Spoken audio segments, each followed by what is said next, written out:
Bisa dibilang konstruksi bangunan adalah tumbuh sebuah bangunan. Bagian-bagian dari konstruksi bangunan adalah penyusun yang memiliki sifat, material, dan tujuan tersendiri dalam sebuah bangunan. Nah, konstruksi bangunan dibedakan menjadi dua kelompok. Bangunan bagian atas yang berfungsi mendukung konstruksi bangunan, misalnya dinding, ventilasi rumah, dan atap.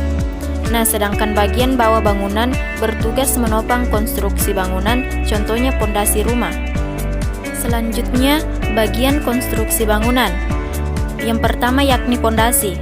Pondasi adalah bagian konstruksi bangunan paling dasar, fungsinya menopang keseluruhan bangunan.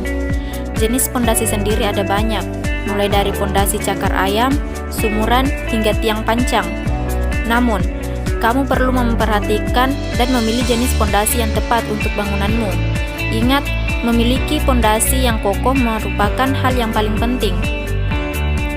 Nah, pada dasarnya pondasi harus memenuhi 3 syarat, yaitu ditempatkan pada lahan yang tepat, memiliki risiko longsor yang kecil, dan tidak rentan terhadap penurunan. Bahan penyusun pondasi biasanya tersusun dari batu bata, batu kali, atau beton. Kemudian yang kedua yakni balok beton. Jika pondasi berfungsi meneruskan beban bangunan ke tanah, maka balok beton berfungsi meneruskan beban ke pondasi di bawahnya. Selain itu, konstruksi bangunan ini juga memudahkan dalam membangun dinding. Nah, kemampuan tanah yang berbeda dalam menopang bangunan bisa membuat sebagian bangunan mengalami penurunan.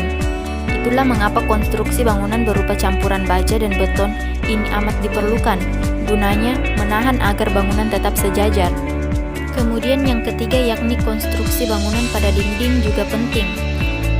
Dinding adalah salah satu konstruksi bangunan bagian atas, dibangun di atas balok beton. Dinding berfungsi memisahkan bagian dalam dan luar hunian, serta sebagai petisi ruangan. Nah, berdasarkan bahan bakunya, dinding digolongkan ke dalam 3 jenis, yakni dinding tradisional berbahan dasar kayu atau bambu, serta dinding permanen yang berbahan beton. Sedangkan dinding yang merupakan campuran keduanya disebut dinding semi permanen. Kemudian yang keempat yakni ventilasi rumah. Ventilasi adalah konstruksi bangunan yang berperan dalam pertukaran udara dari luar ke dalam hunian. Ventilasi tidak melulu soal jendela, pintu, dan lubang dinding pun termasuk ventilasi.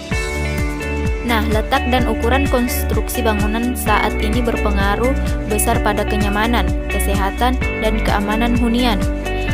Tempatkan ventilasi di depan atau samping rumah kamu. Lubang-lubang kecil dekat plafon juga bisa membuat suhu hunian lebih sejuk. Kemudian yang kelima yakni balok latei. Konstruksi bangunan satu ini berada di bagian atau pintu ataupun jendela, berfungsi untuk menahan beban bangunan bagian atas. Nah, balok latei mengurangi beban kusen jendela dalam menyangga agar kusen tidak berisiko melengkung atau patah meski diguncang gempa. Kemudian yang keenam yakni balok ring. Konstruksi bangunan berbahan baku beton ini terletak tepat di atas tembok. Fungsi utamanya adalah menstabilkan posisi dinding di bawahnya, serta mengokohkan bagian atas kolom. Akhirnya, beban konstruksi bagian atas bisa diteruskan ke kolom hingga pondasi. Kemudian yang ketujuh yakni kuda-kuda. Sederhananya, kuda-kuda adalah konstruksi bangunan yang berguna untuk mengokohkan bagian-bagian atap berupa usuk, reng, dan genting. Kuda-kuda umumnya terbuat dari kayu atau baja ringan. Kemudian yang terakhir yakni atap. Atap adalah konstruksi bangunan paling atas dengan fungsi utama sebagai pelindung hunian dari cuaca dan gangguan dari luar.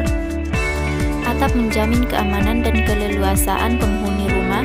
Atap juga turut memperindah suatu bangunan. Nah, baiklah, mungkin hanya itu sedikit penjelasan dari saya. Kurang dan lebihnya mohon dimaafkan. Assalamualaikum warahmatullahi wabarakatuh.